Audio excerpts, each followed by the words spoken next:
ನಮಸ್ಕಾರ. ಇವತ್ತು ಕೇಂದ್ರ ಸರ್ಕಾರದಲ್ಲಿ ಸಹಕಾರ ಸಚಿವಾಲಯ ಪ್ರಾರಂಭವಾಗಿ 5 ವರ್ಷಗಳ ಕಳೆದು ಅಂದರೆ 6/7/2021 ಸಹಕಾರ ಸಚಿವಾಲಯ ಒಂದು ಕೃಷಿ ಮತ್ತು ಸಹಕಾರ ಸಚಿವಾಲಯ ಇತ್ತು. ಅದನ್ನ ಕೃಷಿ ಇಲಾಖೆಯಿಂದ ಪ್ರತ್ಯೇಕಗೊಳಿಸಿ ಸಹಕಾರ ಕ್ಷೇತ್ರ ಅನ್ನೋದನ್ನ ಇಂಪ್ಲಿಮೆಂಟ್ ಮಾಡ್ತಾರೆ.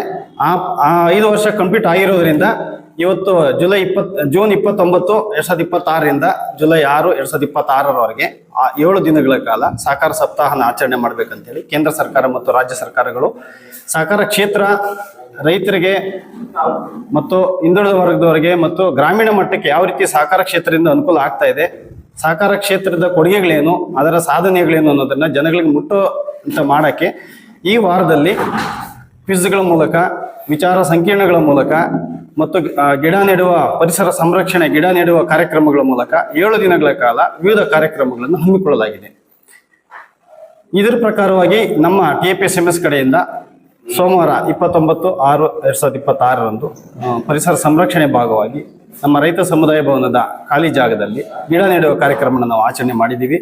ಮತ್ತು 4ನೇ ತಾರೀಕು ಅಂದರೆ ನಾಳೆ ಶನಿವಾರ ಫಿಲ್ಮ್ ಸ್ಕ್ರೀನಿಂಗ್ ಅಂದರೆ ವಿಡಿಯೋ ಚಿತ್ರೀಕರಣದ ಮೂಲಕ ಸಹಕಾರ ಕ್ಷೇತ್ರದ್ದು ಇತಿಹಾಸ, ನಮ್ಮ ಸಂಘದ ಇತಿಹಾಸ, ಸಂಘದ ಅಭಿವೃದ್ಧಿ ಬಗ್ಗೆ ಪ್ರಚುರಪಡಿಸಲು ನಾವು ಅದನ್ನ ಫಿಲ್ಮ್ ಸ್ಕ್ರೀನ್ ಎಂದು ಏರ್ಪಡಿಸಲಾಗಿದೆ. ಮತ್ತು ಈ ಸಹಕಾರ ಸಪ್ತಾಹದ ಧ್ಯೇಯ ಸಹಕಾರದಿಂದ ಸಮೃದ್ಧಿ, ಸಹಕಾರ ಸೇ ಸಮೃದ್ಧಿ ಅಂತ ಒಂದು ಧ್ಯೇಯ ವಾಕ್ಯದೊಂದಿಗೆ ಈ ಸಹಕಾರ ಸಪ್ತಾಹ ನಾವು ಆಚರಣೆ ಮಾಡ್ತಾ ಇದ್ದೀವಿ.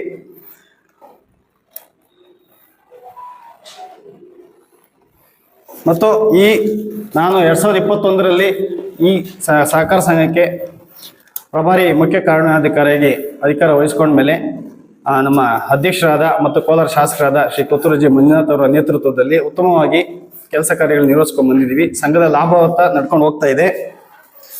ಮತ್ತು ಆಡಳಿತ ಮಂಡಳಿ ಮತ್ತು ಅಧಿಕಾರಿ ವರ್ಗ ಒಂದು ಸಂಬಂಧ ಉತ್ತಮವಾಗಿದೆ. ಯಾವುದೇ ಕೆಲಸ ಕಾರ್ಯಗಳಾಗಲಿ ಉತ್ತಮವಾಗಿ ನಡ್ಕೊಂಡು ಬರ್ತಾ ಇದೆ. ಈ ಸಂಘ ಸ್ಥಾಪನೆಯಾಗಿ 1949 ಸ್ಥಾಪನೆ ಆಯಿತು. ಅದು 76 ವರ್ಷಗಳನ್ನು ಪೂರೈಸಿದೆ. ಈ ಸಂದರ್ಭದಲ್ಲಿ ಅನೇಕ ಅಭಿವೃದ್ಧಿ ಕಾರ್ಯಗಳನ್ನು ನಡೆಸ್ಕೊಂಡು ಬರ್ತಾ ಇದ್ದೀವಿ ನಾವು ಸಂಘದಲ್ಲಿ. ಮತ್ತು ಅನೇಕ ವಿಭಾಗಗಳನ್ನು ಪ್ರಾರಂಭ ಮಾಡಿದ್ದೀವಿ. ಮೊದಲು ರಸಗೊಬ್ಬರ ಮಾತ್ರ ಮಾರಾಟ ಇತ್ತು. ಈಗ ಕೀಟನಾಶಕಗಳು, ಆಮೇಲೆ ಈ ಸ್ಟ್ಯಾಂಪು,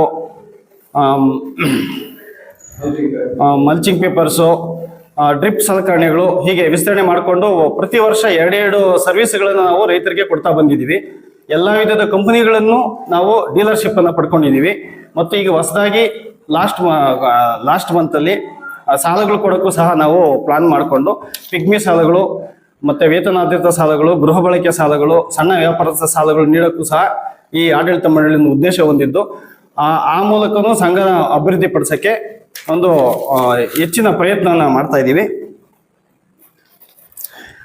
ನಮ್ಮ ದೇಶದಲ್ಲಿ ಪ್ರಸ್ತುತ 8.5 ಲಕ್ಷ ಸಹಕಾರ ಸಂಘಗಳಿದ್ದು ಸುಮಾರು 29 ಕೋಟಿಗೂ ಹೆಚ್ಚು ಸದಸ್ಯತ್ವವನ್ನು ಹೊಂದಿದೆ. ರಾಜ್ಯದಲ್ಲಿ 45,000 ಇದ್ರೆ ನಮ್ಮ ಮುಳುಬಾಗಿಲಲ್ಲಿ 316 ಸಹಕಾರ ಸಂಘಗಳು ಇವತ್ತು ಕಾರ್ಯನಿರ್ವಹಿಸುತ್ತಿದ್ದಾವೆ. ಆ ಮೂಲಕ ಪ್ರತಿ ಗ್ರಾಮದಲ್ಲೂ ಸಹ ನಾವು ಸಹಕಾರ ಸಂಘಗಳು ನೋಡ್ಬೋದು. ಹಾಲು ಉತ್ಪಾದಕರ ಸಹಕಾರ ಸಂಘಗಳಾಗ್ಬೋದು, ಪಂಚಾಯತಿ ಮಟ್ಟದಲ್ಲಿ ವ್ಯವಸಾಯ ಸೇವಾ ಸಹಕಾರ ಸಂಘಗಳಾಗ್ಬೋದು, ಮತ್ತು ನಗರ ಮಟ್ಟಗಳಲ್ಲಿ ಪಟ್ಟಣ ಸಹಕಾರಿ ಬ್ಯಾಂಕ್ಗಳು, ಮತ್ತೆ PLD ಬ್ಯಾಂಕು, TAPSMS, ಈ ರೀತಿ ಎಲ್ಲ ಕ್ಷೇತ್ರದಲ್ಲೂ ಸಹ ಸಹಕಾರ ಕ್ಷೇತ್ರ ಅನ್ನೋದು ವಿಸ್ತರಣೆ ಆಗಿದೆ.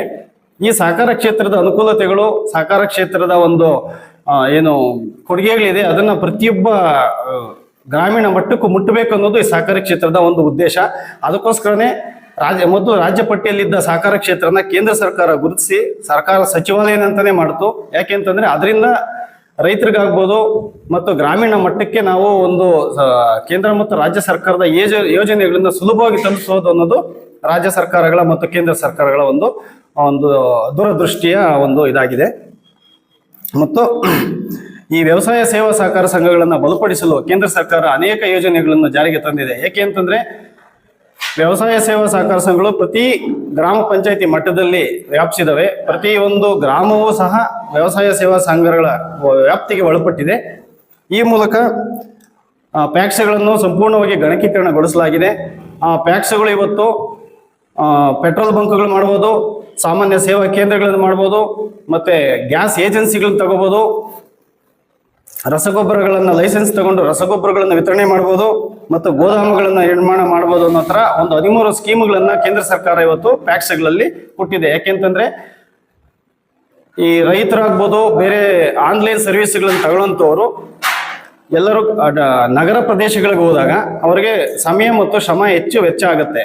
ಆದ್ರಿಂದ ಪ್ಯಾಕ್ಸ್ಗಳ ಮೂಲಕ ಈ CSC ಕೇಂದ್ರಗಳಾಗ್ಬೋದು ಮತ್ತು ಗೋದಾಮುಗಳಾಗ್ಬೋದು ಕೊಟ್ಟಾಗ ಆ ಗ್ರಾಮೀಣ ಮಟ್ಟದಲ್ಲಿ ಅವರು ನಗರಗಳಿಗೆ ಹೋಗದೆ ಅದನ್ನ ಸರ್ವಿಸ್ ಅನ್ನ ಪಡ್ಕೊಳ್ಬಹುದು ಅನ್ನೋದು ಸರ್ಕಾರದ ಒಂದು ಆಶಯವಾಗಿದೆ.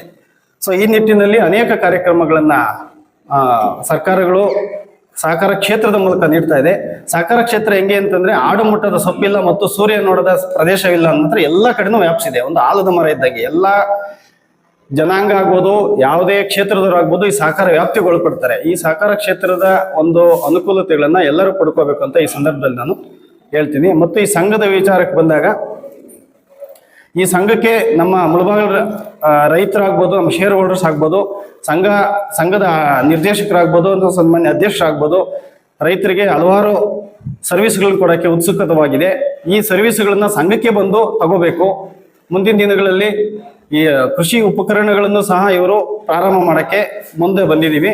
ಅದನ್ನೆಲ್ಲರೂ ಸದುಪಯೋಗ ಪಡಿಸ್ಕೊಳ್ಬೇಕು ಅಂತ ತಿಳಿಸ್ತಾ ನನ್ನ ಈ 2 ಮಾತನ್ನ ಮುಗಿಸ್ತೀನಿ. ಜೈ ಹಿಂದ್, ಜೈ ಕರ್ನಾಟಕ.